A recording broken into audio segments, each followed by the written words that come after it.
Relaxed, you've got a big advantage. This race up here the first time, if you haven't got a good position by the time you go past the winning post, you're inclined to be working it a little bit hard all the way on the race. With a boy that's drawn the inside and been smothered away, he's nice and relaxed, and his horse relaxes under him. And they're the horses that generally figure in a finish over 3,200 metres. Des, where has a Melbourne Cup won and lost? I think that it's probably one at the start, as Gary says. If you can be lucky enough to be out, or unlucky to be drawn wide, and then you can move across down the straight and take that good position, it gives you a lot of relaxation in the race. You don't have to be worrying about trying to get a position. You've already got it. And then I think it's one once you come down. It's not one until they get to this clock tower where the stewards stand about 200 yards from home. Well, only one to come up for the cup. Ready to go. Good call, Bruce. Thanks, Des. Royal Heights goes in and they're set. The greatest race in Australia, the biggest moment in sport for the year in this country. Cossack Warrior the rails, Beau Trist the outside. Good long run down the straight. They stand well. Light on. Ready. Racing. Good line, except Argonaut Styles missed the start for Marie Linden, about 6 lengths, I guess. Cossack Warrior away pretty well, and Scarvilla from the Northern Territory began fast with Empire Rose. Balciano away well. Rosedale pulling a bit, but he's moved up quickly with South of Belmont. Darius Fun in behind them. Like a Topic working across with Beau Trist. Rising Fear surprisingly midfield as they settle down. Peckham, I guess, as well. Back out. Palace are in the centre of those horses. In fact, he's dropped out with Cossack Warrior as I speak. King Matthias in the centre, and also Lord Highbrow, Cool Rocking Daddy. No pace on at all, and Agent Provocative forced to go to the front from South of Belmont. Balciano, the box seat, a great ride by Cook. Like a Topic, the outside. Rosedale pulling a bit. Scarvilla, the rail, and Rising Fear trap deep going forward. The Brotherhood next, a length away Empire Rose, and then Beau Trist on its outside from Royal Heights. One away Cool Rocking Daddy, Kensai, the rail, a length Lord Highbrow. Regimental March is not last today. He's got 7 behind him. King Matthias, Argonaut Style, Darius Fun, Peckham, I guess, Cossack Warrior, and our Palliser. They leave the straight. 2,200 out in the cup, and it's Agent Provocative about a length and a half to South of Belmont. The pace slow. 2 to Like a Topic. Balciano the inside. Rising Fears had no luck 3 deep, and Rosedale still inclined to pull. One away Scarvilla on the rail. A half the Brotherhood's had a nice run. A length further back to the Giant Mare Empire Rose. A half the Beau Trist and Royal Heights between horses. One away Kensai, Lord Highbrow. Then Cool Rocking Daddy. Regimental March check momentarily. Didn't lose a lot of ground. King Matthias the outside from Darius Fun, Cossack Warrior. Third last is Argonaut Style. Second last our Palliser and Peckham, I guess. They're halfway in the cup at the 1,600. And Agent Provocative about a half to 3/4 of a length in front of South of Belmont. Rising Fear slowly getting closer. Balciano, Cook's ridden at a treat. Like a Topic between horses. Rosedale handy. Scarvilla on the inside. Empire Rose around the outside of those horses. About a half a length further back in the field then would have been the Brotherhood, and about a head away to Beau Trist. Like a Topic's just in front of those. Kensai midfield from Royal Heights, King Matthias. Regimental March still well back from Cool Rocking Daddy around the outside. Cossack Warriors back about third last. Argonaut Style just in front of it. Peckham, I guess. Darius Fun and now Palliser. 900 out in the cup. South of Belmont about a head. Agent Provocative and Rising Fear 3 deep. Balciano's had a glorious run, a half to Like a Topic. Rosedale in that group of horses. Scarvilla travelling pretty well. A length further back to Lord Highbrow. Behind it is Beau Trist as Rosedale's improving. One to Kensai trying to get off the fence. Further back in the field, Cossack Warrior. Royal Heights in front of it as they make the turn. They've got 600 to go. Agent Provocative into the straight, about a half in front of Rising Fear. Scarvilla the inside. Kensai, Balciano moved up quickly. Rosedale coming to the outside. Empire Rose. Regimental March with a run. 300 out. Agent Provocative's taken the lead. Balciano's drawing level. Empire Rose, Rosedale and Kensai. Lord Highbrow. 200 out. It's anyone's cup. Empire Rose. Rosedale coming at it with Agent Provocative and Kensai on the rail. Kensai driving through's taken the lead. Kensai's going to win the cup. What a ride, Larry Olsen. Nearly a dead heat second and third. Empire Rose and Rosedale. Fourth, Balciano. Behind them, the Brotherhood. Further back, Cossack Warrior, King Matthias, Beau Trist, Agent Provocative. Regimental March out, Palacidarius Fun. Scarvilla well back, Peckham Guess, Like a Topic Lord Highbrow. Then Cool Rocking Daddy, Rising Fear, Royal Heights. One of the last Argonauts, Style, and last of all in the Cup, south of Belmont. Magnificent ride by Olsen.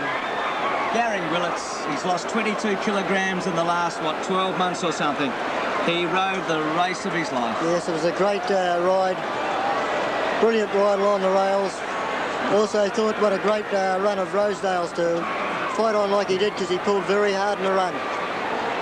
Yes, he did pull Rosedale. It's a photo. It's nearly a dead heat, second and third. Well, Empire Rose has got it. Yeah.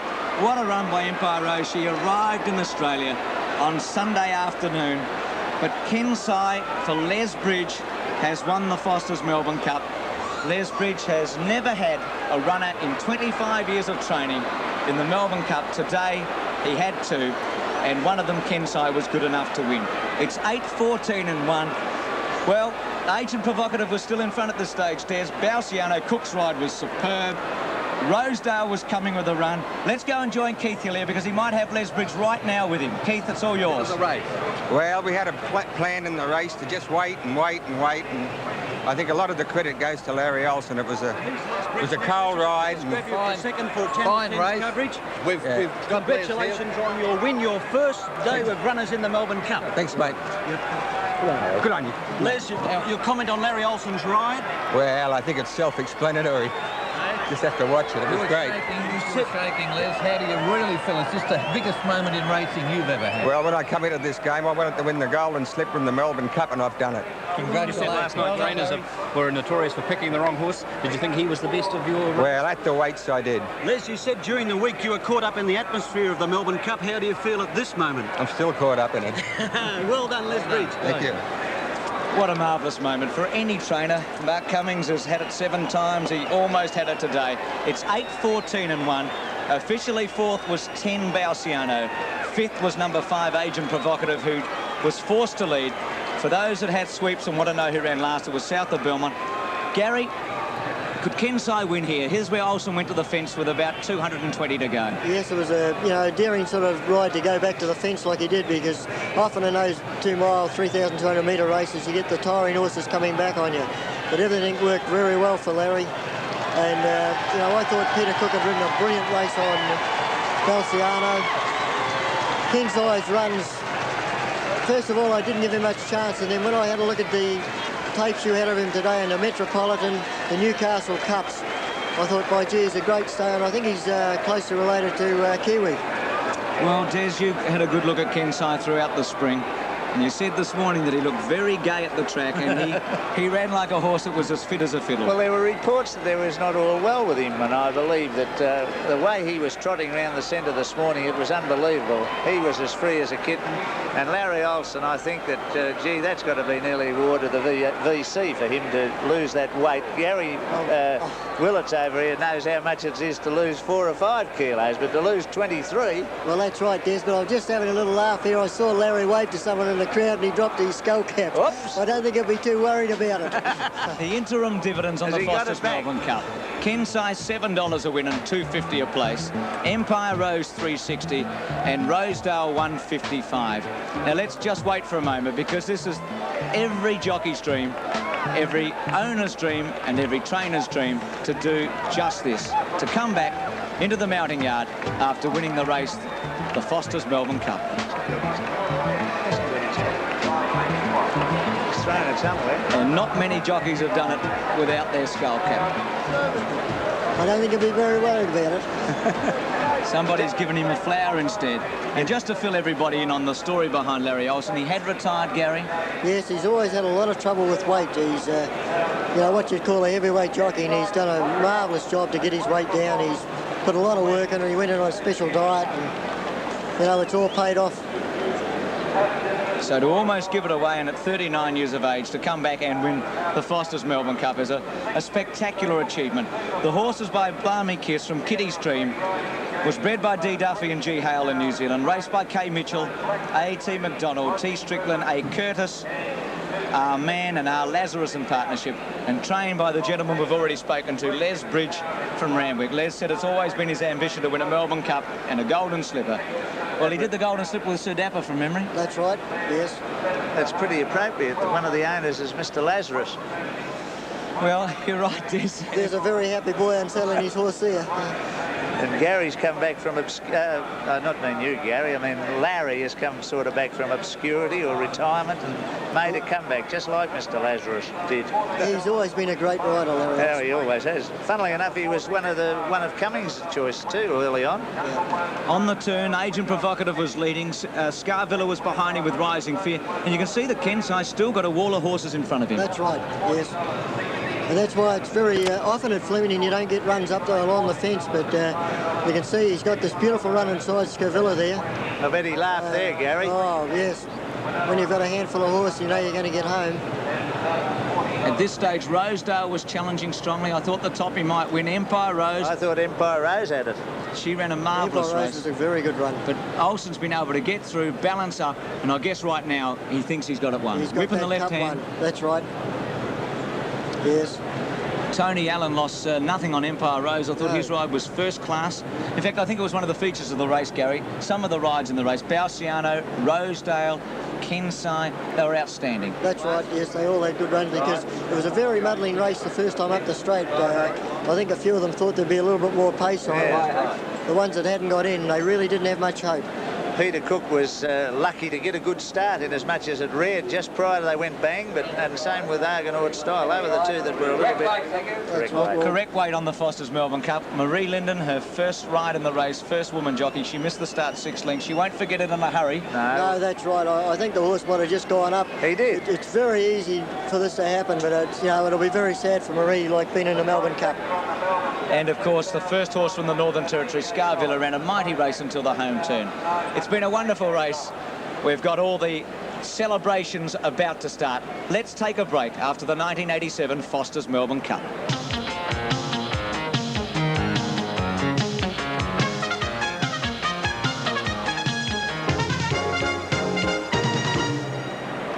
Australians love a race.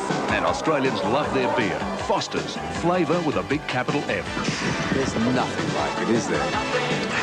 That's true. Australia loves the Foster's, and you know the world does too. There's nothing like a Foster's.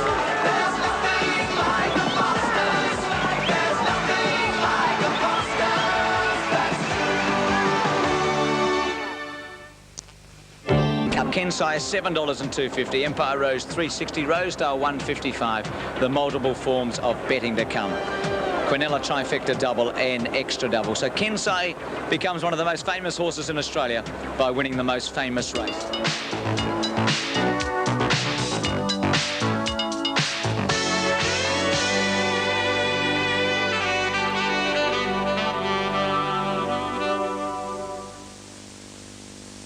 Smith with Larry Olsen. Well, here's the winning jockey of the Melbourne Cup, Larry. Marvellous feat, and I know it was something that was totally unexpected to you because I think you thought you were out of the game.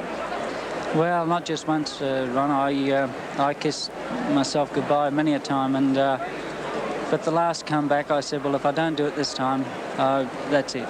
But the Melbourne Cup was the driving force behind your return?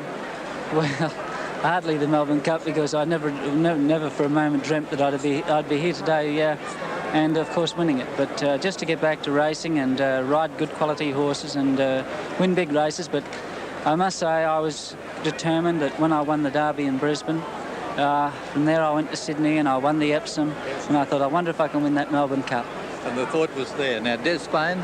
Yes, well, there's the start, Larry. You drew barrier 5. Yeah, 4. I think we come in 1. Come in 1 with a scratching of Red Hawk. Now, how did you jump?